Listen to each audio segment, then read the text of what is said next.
ሰላም ሰላም፣ ውድና የተከበራችሁ የማይ ቤተሰቦች በሙሉ እንዴት ናቸው? እኔ ሰላም ነኝ፣ እግዚአብሔር ይመስገን። ለእናንተም ሰላም፣ ፍቅር፣ አንድነት ብዝት ይበልላችሁ እያልኩኝ ዛሬም በሌላ ቪዲዮ መጥቼላችኋለሁ። ሰሞኑን ትንሽ ኔት አስቸግሮኝ ቪዲዮ እየለቀኩ አይደለም ማለት ነው። ዳታ በጣም ያስቸግራል። ለዛ ነው ባለፈው ክፍል ጽናት 148ን ይዤላችሁ መጥቼ ነበር። ዛሬ ደግሞ ጽናት 149ን ይዤላችሁ መጥቻለሁ ማለት ነው። በባለፈው ክፍል ያቆም ነው ፂ ወደ ገጠር እንዲሄዱና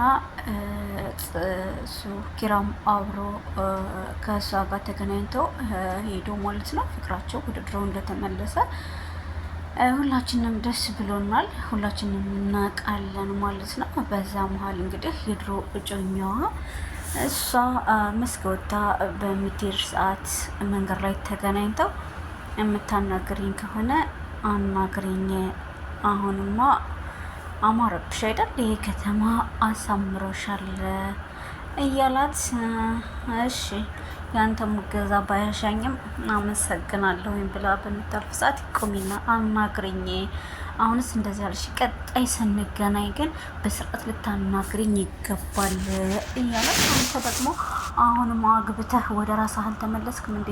ስራ ፈትባህ ክዞር በል ብላ ትታው የሄደች እና እንዲሁም ደግሞ ምሩ አማቷ ነይ ቤቷ ለመሄድ ምሩ አማቷ ጋር ለመሄድ እየተጨነቀች እያለ ነበረ ያለቀው ማለት ነው።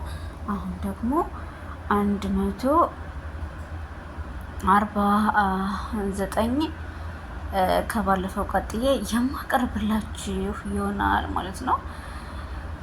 እንግዲህ እንደተለመደው ያው ናቲ እና ሊና ግሬን አሞኛን በሚል ሰበብ እንግዲህ ሲንከባከባት እና ያለ የሌለውን ሙዝና ብርቱካን እየገዛ ምንም እንኳ እሱ እየበላው ቢሆንም እንኳ እየበላው እና እየጠጣው ቢሆንም እንኳ ያመጣላትን ነገር አሁን ላይ ወታ ውጭ በምትመጣበት ሰዓት ከኋላ ውሻ ያሯሯጧት እና እየሮጠች ስትመጣ ናቲ ይመጣል ማለት ነው። እንዴ አንቺ አሞኛል አላልሽም ነበር እንዴ? ለምን እንደዚህ ትሮጫለሽ? ባክህ ደንግጬ ነው፣ ውሻ እየሯሯጠኝ ደንግጬ ነው። ውሻው አንቺን ሲሮጦ ነው ወይስ ደግሞ ውሻው አሯሯጦሽ ነው እያለ ሙድ እየያዘባት ነው ማለት ነው። በሌላ በኩል እንግዲህ ኪራም ገጠር ተስማምቶትና አምሮበታል፣ ፏ ብሎን ማለት ነው።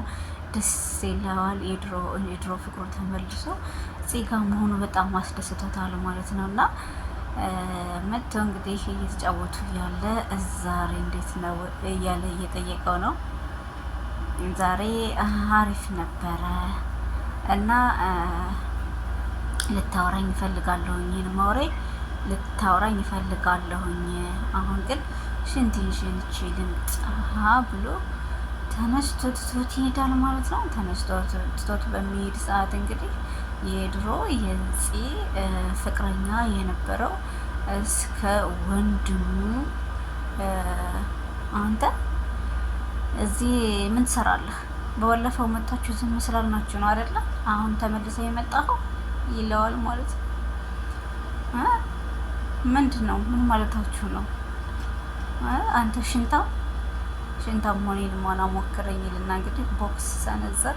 እነሱ ሁለት ናቸው አያርል ፈርቶ እኮ ነው ሁለት ስለሆነ እሺና ሞክረኝ ብሎ እንግዲህ በሚሞክረው ሰዓት እሱ ቦክስ ሲሰነዝር እንግዲህ የገጠር ሰው ታውቃላችሁ፣ በያዘው ጠናና ዱላ እንግዲህ ወገብ ዛላውን ብሎ አስተኝቶታል ማለት ነው። እና ውድቋል እንግዲህ። እሺ ምን እናደርግ? አሁን ምንድን ማድረግ ያለብን? ወዳው ከወንድሜ ምን እናደርጋለን? ና ትተነው እንሂድ ብሎ ትቶት ይሄዳል። እንግዲህ ቅዱሴም አምሮት አለ፣ ግን ምን ያድርግ ማለት ነው። ኪራ እያለ አብሮት እንግዲህ የሰው ያለ እያለ እየተጣራ ነው፣ ግን ምንም አይነት ሰው አላገኘም ማለት ነው። ሰው የለም። ብቻውን ነው ጥሎት የሄደው። በዚህ ቅጽበት እንግዲህ የገጠር ሰው ጭቅጭቅ አያውቅም። ሲወድም ወደደ ነው፣ ሲጠላህም ደግሞ ጠላህ ነው። ለነገር ግን ይሄ ያለፈ ፍቅር ነው። እሱም አግብቶ ህይወቱን እየኖረ ነው። እሷም የማግባት መብት ነበራት። ነገር ግን ከድሮ አፍቃሪዋ የሚክስ ወንድሟ ነው፣ የእሱ ወንድም ነው ማለት ነው የተጸጸተና ሁሌ ባያሳት እየተናደደ ያለው ማለት ነው። በጣም የሚያናደው እሱን ባየ ሰዓት ከፍቅረኛ ይልቅ እሱ ያፈቀራት እስኪመስል ድረስ ደግሞ ይንተከተታል። እንግዲህ ቅዱስ የሚታው በዚህ ጠናና ዱላ አጣን ወጣለው ማለት ነው። ያሳዝናል። ፍቅራቸውን አጣጥመው ሳይጨርሱ ደስታ በደስታ ሆነው ባሉበት እንግዲህ እንደዚህ አድርጎ መቶት ቁጭ አለ ማለት ነው። በሌላ በኩል ደግሞ እናቲ ይሄንን ጅስም ተሸክሞ እንግዲህ ሙድ ይዛበታለች ማለት ነው። ህሊና ምን እየሰራህ ነው? ስፖርት። አንተ ስፖርት ምን ብትሰራ ምንም ብታደርገው የሰውነት አይሄድም። አንቺ ደግሞ በቃ ዝም ብለሽ ሁል ጊዜ በእኔ ሙድ መያዝ ደስ ይልሻል አይደለም? አንቺና እኮ ማን ነበር ስሙ ጠፋብኝ፣ ጓደኛው ማለት ነው። ስፖርት ያለኝን ፍቅር ታውቃላችሁ፣ ስታበረታችኝ ደስ ይለኛል። ነገር ግን አሁንም እንደዛው እንድታበረታችኝ እፈልጋለሁኝ እያለት ነው ማለት ነው። ኧረ እባክህ እንደዛ ከሆነ ታዲያ ለምን ጤና ሞቃል እንዲኖርህ ለምን ጤና ጣቢያ ተቋቁምም እያለችው ነው። ያው ሰውነትህ እንደሆነ ሰፊ ነው፣ ብዙ ነገር ይዛም ብዬ እኮ ነው። ያው ሰውነትህ እንደሆነ እንግዲህ አንቺና ቅዱስ እኮ ለስፖርት ያለኝን ፍቅር ስታበረታቱኝ ነበረ። ኧረ እባክህ አንተ እባክህ እንኳንስ ስፖርት ሰርተህ እንኳን ጅም ቤት ገባ ራሱ ቀስቀስ የሚል ሰውነት አይደለም ያለ። ስለዚህ ዝም ብለህ አትልፋ እያለችው ነው ማለት ነው። አሁን ቀልዱን ተይውና እስኪ ተነሽና ምግብ ስሪ እያላት ነው።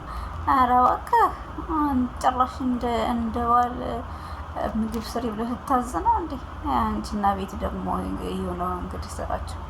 ኧረ እባክህ አንዴ ምስል ኮረሪ መቀረው በባክህ ብላ እንግዲህ ትታው ትሄዳለች ማለት ነው። ደግሞ ከአንቺ ሆኜ ደግሞ ልቃጠል እንዴ ሆ እያለ ነው ማለት ነው። እንግዲህ ቅዱሴ ግን በጣም ውፍረት መቼም በፊልሙ አይደለም፣ ሰውነቱ በጣም ወፍራም ነው። ግን በጣም ወፍራም ሰውነት በነገራችን ላይ ለብዙ ነገር ይዳርጋል። ስኳር በሽታ፣ ኩላሊት፣ በጣም ብዙ በሽታዎች አያጡትም ማለት ነው። ውፍረት የዚህን ያክል ውፍረት ጥሩ አይደለም። እንግዲህ በሌላ በኩል ደግሞ ተነስተዋል። እግዚአብሔር ይመስገን አልሞተም ማለት ነው። ኪራ እንግዲህ ቤት ደርሷል። ቤት እያሸችው ነው ማለት ነው። እያሻሸችለት ነው። ነቃ። ቆይ ምን ነው? ማን የመታህ ማን ነው? ታውቃቸዋለህ? አላውቃቸውም።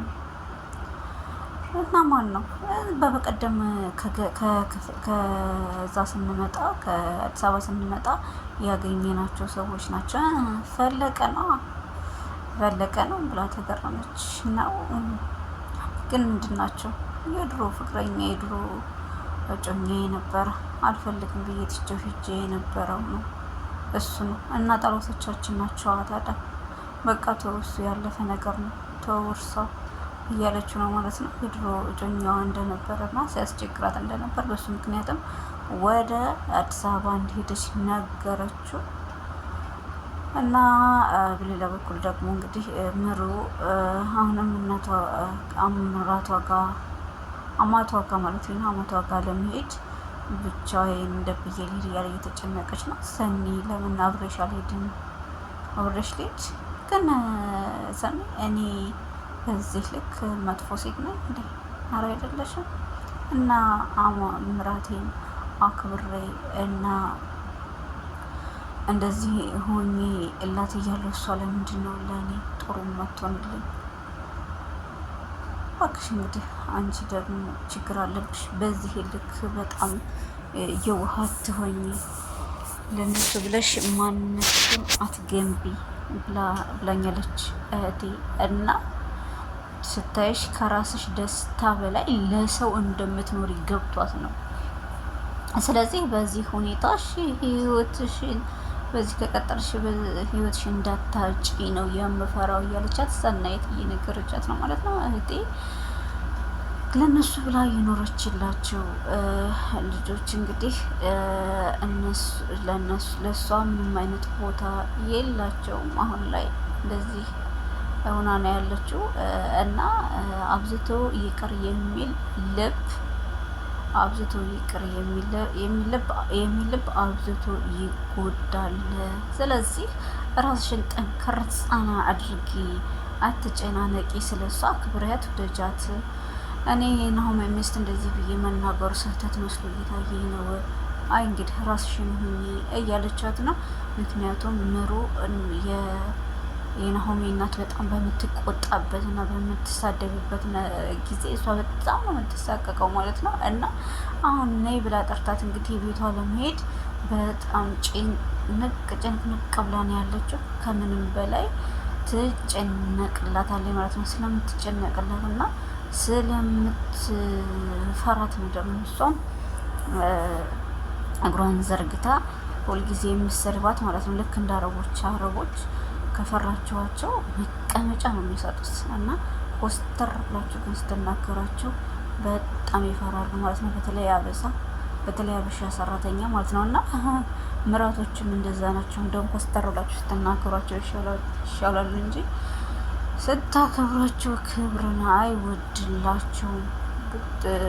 በዚህ ይሄ ድራማ ነው፣ ግን እውነቱ ላይም ስንመጣ ብዙ አማትና ምራት ያው አይስማማም ታውቃላችሁ። እና ባል ወዷችሁና አፍቅሯችሁ እያለ እነሱ በመሀል እየገቡ የሰውን ሕይወት ማበላሸትና የሰውን ሕይወት ወደ ኋላ መጎተት እንደሚያገቡ ዘንዳ ልጃቸውን ትዳር መለያየትና አትሆንህም በሚል ተልካሻ ምክንያት ትዳር ሲበትኑ እናያለን ማለት ነው። እንግዲህ ይሄ ነገር እኔም ጋር ሰው አለ ማለት ነው። ወንድሜ ጋር እናለ አስቸጋሪ ነው። ከደህና ነገር ሲገጥማችሁ ነው። እና እንግዲህ ቁማ ጠበቀቻት ማለት ነው። እኔ የምለው እስካሁን ሆነ ነው የቆየችው እያለች ከኋላ መጣ ማሚ፣ እኔ የምልሽ የትኛው ልጅሽ እያለቀሰብሽ ነው እስካሁን የቆየሽው? አረ ተቆጣሁሽ እንዴ? ድሮም እኮ ሌባ እውነቱ ሲታወቅበት እንደዚህ ነው እንዴ? ማሚ ለምንድነው እንደዚህ የምትቆጩ? እንግዲህ በቃሽ ማሚ፣ እኔ እኮ አርግ ያለሽኝን ሁሉ እሺ የሚልሽ እንደ እናቴ ስለማከብርሽ ነው። በቃሽ እና ነው እንዴ? ማሚ ግን ምን እየሆንሽ ነው? አንቺ እኮ ክፉ ሰው እየሆንሽ ነው በጣም። ኧረ እባክሽ እኔ ክፉ ሰው አይደለሁም። እኔ ለወደደኝና ለታመነልኝ መሬት ነኝ እና አንቺ እኮ ነሽ ልጅን እንደዋሽ ያደረግሽው። እና እኔ ምን ላድርግ? አረ እንደው እስኪ ዝም በይ። ምን አይነት ፍጡር ነሽ? ልጄን እኮ እኔ ነኝ ወልጄ ያሳደግኩት። እሺ ምን አድርጊ ነው የምትይኝ? አንቺ እንድትወጪኝ እኔ ምን ማድረግ አለብኝ?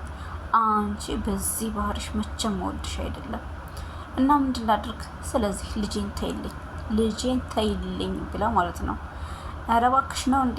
በቃሽ ከዚህ በኋላ ብላ ትታት መታለች ማለት ነው። ድሮም ጠርጥሬ ነበር ልጄን ዲቃላ እስከምታሳቅፊው ድረስ ነበር ጠርጥሬ ነበር ድሮም እያለ ትታት ሄደች። እንግዲህ ወንድ ልጅ ቆረጠ የሚለውን ሴት ልጅ ቆረጠ እንብለው እና ጎበዝ አሁን ጨከን ብላ ማለት ነው የሰናይትን ምክር ሰምታ ጨከን ብላ ትታታለች። በቃ ጥላት ከቆመችበት አንጋላት ሄደች ማለት ነው። ጎበዝ አሁን ምሩ በጣም ትዕግስት እያበዛሽ ነበረ ማለት ነው። አንዳንድ ሰዎች ትዕግስት ሲኖራቸው እና ዝም ስትሉ ከንቀት ይቆጥሩታል እና ዴግ አርጋታ አለች ማለት ነው። በሌላ በኩል ደግሞ ዴግ እና ጽዮን ማን የመታው ማን እንደመታው ነገሮች ወይ ሌቦች ናቸው አይደለ እያላት ነው። ሌቦች አይደሉም፣ ሌቦች አይደሉም፣ እነፈለቀ ናቸው የመቱት፣ እነፈለቀ ናቸው እንደዚህ አድርገው ደብድበውት የሄዱት እያላት ነው። እንግዲህ እየተናደደች ነው ማለት ነው። ፈለቀን እንግዲህ እሱን ማናቱን ቢሉ ጥሩ ነበረ። የገጠር ሰው በዚህ ልክ ከሀገሬ ይውጣልኝ የሚል ማህበረሰብ የለንም በነገራችን ላይ። እሱ ግን በባለፈው እዚህ ቦታ ላይ ዳግማችሁ እንዳትመጡ ድጋሚ እንዳላያችሁ ብሏቸው ነበር ማለት ነው። ሌላ በኩል ደግሞ ናቲ ሻይ ቤት ሂዶ ሻይ ቤት ቁጭ ባለ ሰዓት እንግዲህ ኪራን የገጨችው አለች ትሄድና እሱን ስታይ መጣ አብራ ቁጭ ትላለች። አንቺ ነሽ እንዴ ለካ ኪራን ያስፈነጠርሽው እያላት ነው ማለት ኪራን ያደረግሽው ነው ሲላት፣ አዎ እና አንተ ምነው ግን ሆምፒ ያደረግከው ነገር አደረግከው? ህዝብዬ ነው እባክሽ፣ ጨዋታ ጨዋታ ምን ሰዋል አይደለም ይሄኛው ጨዋታ ግን እባክህ አልተመቸኝም እያላት ነው ማለት ነው። እናቴ ቤት ሄደው ነው እንግዲህ በአጋጣሚ የተገናኙት ማለት ነው። አሳክመዋለሁኝ እያለች በማሳከም ሰበብ ኪራን 10 ጊዜ እያየችው ነበር። አሁን ግን ኪራ ገጠር ሄዷል። ኪራን አታገኘውም ማለት ነው። በኪራ ፈንታ ነው እንግዲህ ናቲና አግኝታ ስለ ኪራ ማጣራት የፈለገች ይመስላል። በሌላ በኩል ደግሞ ሊናሾ ውጭ ወጥታ ስትመጣ ነው እንግዲህ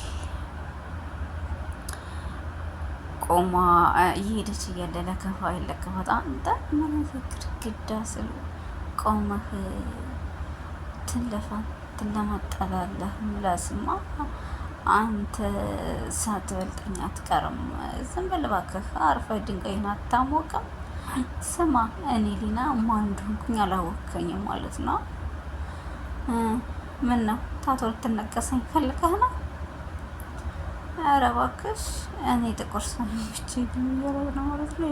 ምን ይመስላል ውዝፍ ብላ ተታው ስትሄድ እንግዲህ ተመል ብላ ተታው ስትሄድ ይዛየት የዝቻትን በጥቁር ፌስታል ላጥ አርጓት እየሮጠ ይሄዳል። እንግዲህ ምንድን ነው የያዘችው አላውቅም እያለች ሳቅ ይዟት ማለት ነው። በሱ ፊት መንትሆ መሮጡ ነው ቆሻሻ መሆኑን ቢያይ ምን ይላል እንግዲህ አስላለውኝ እያለች እየሳቀሽ ቆሻሻ ልጥል ነበረ። ቆሻሻውን በአቋራጭ ይዞላት ሄደ ማለት ነው። እንግዲህ ምሩዬም ተመልሳ ሄዳ እያዋራቻት ነው ማለት ነው። በቃ ምንድን ነው የማደርገው? ግን እኮ አንቺ ጎበዝ ነሽ፣ ይህንን ተሸክመሽ እኮ የነሱ ጎበዝ ነሽ። አሁንም ተረጋጊ። በቃ አሁንስ በጣም ሰልችቶኛል። እሺ አሁን አዋራሽ ምን ብዬ አወራዋለሁ? ትንገረው በቃ። ከዛ በኋላ እማመን ያለበትን ይመን። እኔ በቃ እኔ እኮ ሰለችኝ። ስትለቁመኝ ፈረስ ስትጭነኝ ደግሞ እየሆኛለሁ እና ግን ሰው ፊት ሰው ፊት መንገድ ላይ በሽታዬን ለዚሆን መናገር ነበረብኝ። በሺ ተረጋጊ፣ እንደዛ ትበይ እያለቻት ነው ማለት ነው። ሰናይት ማን ምን ላድርግ? እኔ እኮ ለሰው ክፉ ሆኜ አላውቅም።